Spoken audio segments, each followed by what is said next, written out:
This has been a long time coming. I've been doing this 36 years. This is our 25th Frontline Civic Awards. Good morning, everyone. I just want to say thank you for being here. It's such a privilege and an honor to follow the footsteps of my daddy, who to me is my personal frontline soldier.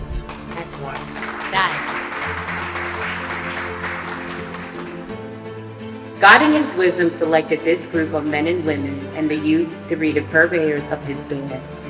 In selecting them through whom to bring about this phenomenon, he went not to the proud, the mighty, the famous, or the brilliant. He went instead to the humble. What might he have said to us, unto your weak and feeble hands I entrusted a power beyond estimate. To you have been given that which has been denied the most learned of your fellows. Not to scientists, not to statesmen have I given this gift of healing my children and community, but I have entrusted it with you. She said I'm going to say a couple words. Please all please say this.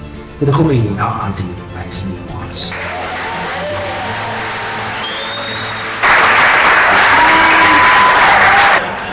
First of all, I'd like to thank Mr. Gerald B. Thompson for his speech.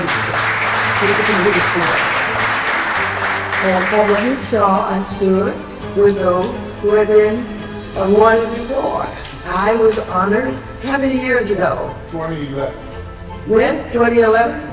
Oh, usually I don't say the year because I go back so far.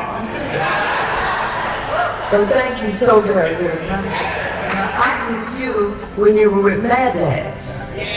And I'm just realizing when you spoke this morning that you were inspired by the Million Man March. And that caused you to come back and to decide that you were going to dedicate your life to the proposition that there were a lot of young people in particular on the streets and families who could use some help, some care. And so you've done that in so many ways. And you continue to talk about what the future holds for this organization, the Frontline Soldiers, and other volunteers. They told us, what are we doing? To the next generation. We cannot leave the next generation the way we got it. When we was to fear each other. If somebody was just like me, how can I fear somebody that looks just like me? How can the mothers in our communities fear men that look like us that's supposed to be back protecting them? What we realized is in order to keep peace, in order to continue to promise prosperity, we must build on the pillar that we have of economic development. And so you will see us starting and moving in the direction of social enterprise, continued housing development, and acquisition of properties that are ready now that were built in the 1990s for restructuring of the debt and putting out affordable housing. I'm grateful to know many of the honorees personally, and to those of you who I don't know, I know of the great work that you do. So thank you, because thousands of lives have been changed because of you. So Denise, Noreen, Michelle, Stanzo, Richard, Franco, Melvyn, Pastor Troy, and Alonza. Let's give our honorees a round of applause. Everyone, thank you so much, Gerald, for this honor. It is so incredibly meaningful to me, especially hearing everyone else speak today. Juan, you were very inspiring. Juan Camacho, thank you so much for your words. Really beautiful. And I just want to tell everyone who doesn't know about Project Angel Food, we serve 1.5 million meals a year to people living with critical illness, heart disease, lung disease, diabetes, kidney failure, all forms of cancer, and HIV/AIDS. Hi everyone. I want to thank Gerald, Pathways to the Future, and HSS for even thinking about me for this type of honor. When they first reached out and asked me if I would accept the nomination, I felt like a little kid, and I said to myself, what did I do? I didn't do nothing. And it feels like I don't do anything because I love what I do. And I do it because it's the right thing to do. And that's what I try to do every day, is the right thing. So thank you all very much. We get up every day for the one that is forgotten, for the voiceless, for the faceless, those that we continue to fight for every day and stand on the front lines for. That's what this signifies. It's better than any presidential award that I've received, any other national recognition, local recognitions that I've got.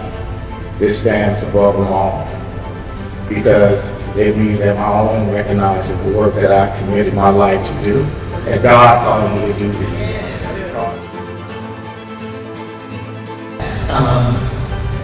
My brother, the late Reverend Eugene Williams III, he was the first person to talk about gang violence as a public health issue.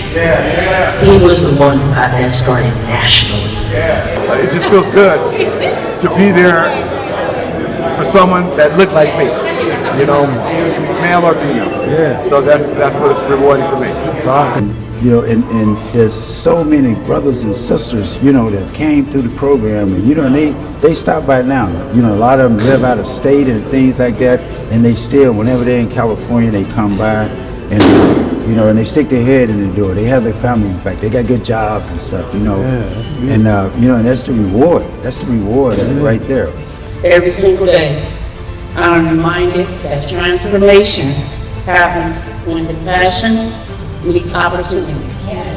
I'm very passionate. I love frontline work with the recovery, frontline work in real estate.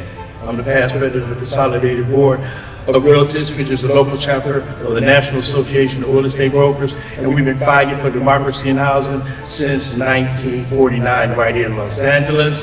And we are the Realtors, and we're dedicated to increasing, maintaining, and creating Black homeownership.